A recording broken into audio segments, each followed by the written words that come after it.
arrogant, egotistical, know-it-all people. Have you ever met any of those? I'm a very old lady. I've had lots of those people in my life, and there's two things. I don't want them in my life, and I certainly don't want to be one of those people. So I'm standing in front of my library for a reason. I want to learn, and I want to keep learning, and I'm learning every day. And as I always share, I have a BAM, a bare ass minimum of at least 2 hours of ongoing learning every day. Now, there's 24 hours in a day. I have made that commitment for two reasons. One is I'm committed to learning, and I love it. I love expanding my brain. I love getting to the end of the day and saying, what did I learn today? But I'm in education. That's my career path. I educate people on four things: how to be healthy, fit, and strong, how to have a career or business that you love, how to be financially free, and how to have great people in your life. That's what I do. So if I think I know all of those things, then first of all, how arrogant that would be. Oh yes, I know all about those things. All I know is that the more I learn, the more I need to learn. We live in a world now though where people are saying, please tell me. I want the exact answer. How do I get wealthy? How do I get lean? How much sleep do I have to have? How many steps do I have to do? What supplements do I have to take? What kind of ice bath should I buy? What kind of biohacking should I do to stay young and energetic and lean for the rest of my life? There's a whole heap of very specific questions that people are typing into either a AI platform, or they're asking Dr. Google, or they're sending into a podcaster or a social media influencer, or they're asking their doctor or a medical professional, tell me what to do. Well, there's a really serious challenge with that, of course. Is it possible that if somebody's telling you what to do and you just blindly listen and do without questioning, that your brain goes dead? Because if you don't question everything, if you don't think about why you would do it, and there's two questions there. My father taught me this when I was a little girl. Always ask, why would I do that and how does it work? If the person that you are asking a question can't answer why you would do it and how does it work, in a very simple way, and there's the big thing there, egotistical people will make something really simple sound very complicated because it's good for their ego. They use big words and, oh, I love it that you've asked me, so let me tell you, and they give you a whole heap of big words. Geniuses take something very, very complicated and make it very simple and easy to understand.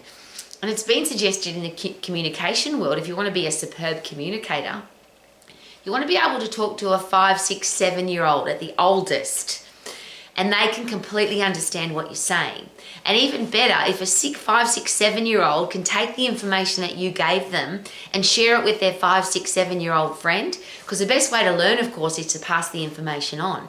So if you've delivered information that's really simple and easy to understand, and then the person can pass it on to somebody else, that's where we make changes. But if you use big words and complicated explanations and people don't know what you're talking about, they can't pass it on, they don't know how. So the information doesn't even get out. And I think because I'm involved in this world and have been all of my life, and I'm a very old lady, I think that's actually the point. I think that the experts, the so-called experts, the people who I know everything about everything, egotistical people, they don't want anybody else to know because they want to be the experts. If you're a computer genius, or if you've got skills in engineering, or if you're a doctor, it's like, well, these are my skills and I paid for them at my university degree, so I don't want you to get the information. I want you to come to me to get it. Well, now we live in a world where there's podcasters and social media influencers and a whole heap of people who call themselves experts, and you need to go to them and buy their product or their service so that you can get really good at whatever it is that you want to know. Well, how about find out for yourself?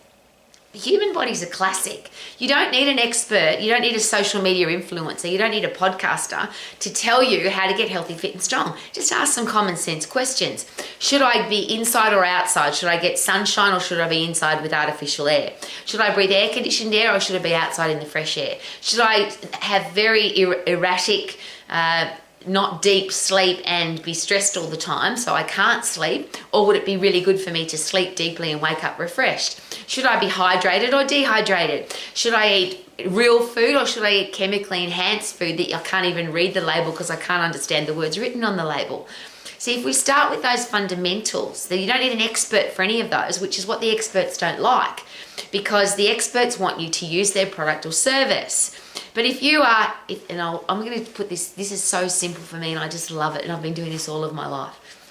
If you get fresh air and sunshine every day, if you're hydrated, so you've got long clear wees, if you sleep deeply, if most of what you eat, and not everything, because you've got to love your food and enjoy food, but if most of what you eat either grows in the ground or runs on the ground or both, without any chemical enhancement, without any serious processing, is it possible that the food you'll be getting will be better than if it comes in a packet or a bag and it's been highly processed?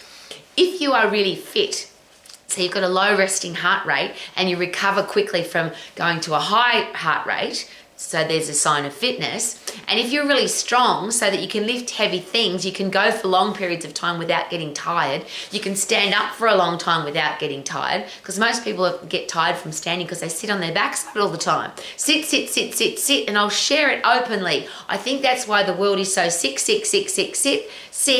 and full of SHIT, because we sit down all the time. If you take out the biggest muscles in your body, if you don't use it, you lose it. If your big muscles in your legs are not sending messages back to your brain to say we need to use these legs, there's two things that happen. The legs get weak and frail and waste away. You slow down your metabolism because your leg muscles are the biggest muscles in your body, but your brain rots away as well because you're not forcing your brain to get better. Every time you sprint, every time you lift something heavy, every time you overload your muscles, your bones, your ligaments, your tendons, your joints, your heart, your lungs, your endocrine system, your central nervous system, which is your brain, that's the driving electrical system for going at 100% effort. Your brain has to work differently. So is it possible that we're becoming, we just don't think for ourselves anymore? And I'll take myself out of that equation because I'm constantly asking those two questions. Why would I do that and how does it work? And I don't believe the experts, and that's not being disrespectful. I'm an old lady who's listened to lots and lots of experts in my life, and guess what? They disagree. All the experts disagree. Cardiologists, psychologists, orthopedic surgeons, brain surgeons, they all disagree. You can have two people with exactly the same level of qualification and they've got completely opposing ideas. So where does that put you as a human being? You could listen to that person because they've got more followers on their podcast. Just as an interesting side note for that, a lot of research being done now. The more followers somebody has on social media, the more subscribers they have, the more views that video has had, the more likely people are to believe it. If you take again, the studies have been very interesting. Just watch this video without knowing how many other people have watched it, without knowing how many subscribers to that channel, without knowing the qualifications of the person that gave you the information. Just watch the video and then rate the video versus here's the list of qualifications of this person, here's how many subscribers, here's how many views this video has had. There's a massive difference in people's appreciation of that video. And usually, and it's not even usually, it's literally 100% of the time, if somebody's got more qualifications and they've got more subscribers and they've got more views for their video, people believe them. But you only have to go to a different expert. So if that's a neuroscientist, for example, and you listen to them and they've got a million followers or 5 million followers and 50 million subscribers, you believe them. But you could go to another neuroscientist who has just as many subscribers and just as many followers and just as many views, but they've got opposing views. So now what do you do? And usually what happens now is because that person's better looking or they've got more ripped abdominals or whatever it is that you think's awesome, you believe them. It doesn't mean it's true. The only way you know it's true is if you critically analyze it for yourself. Critical thinking, we talk about it all the time. We want our kids to be critical thinkers. Yet how many kids read books? How many kids are asking questions about the books that they read or the social media that they watch? They're just listening to an expert telling them what to do. And people say that to me, Rowie, how should I eat? How should I exercise? I'll do exactly what you tell me. No, you're an adult. Why do you need another adult to tell you what to do? Let's work this out for yourself. And I use this example all the time. If you were your own high performance, eating and exercise coach, business career coach, relationship coach, financial planner, what advice would you give yourself? Not, please tell me exactly what to do because I'm brain dead and I don't want to think for myself. Please don't be that person. And if you're a parent, a teacher, a coach, a boss, or a leader, how are our kids going to know how to be critical thinkers, how to think for themselves if we don't show them how to do that?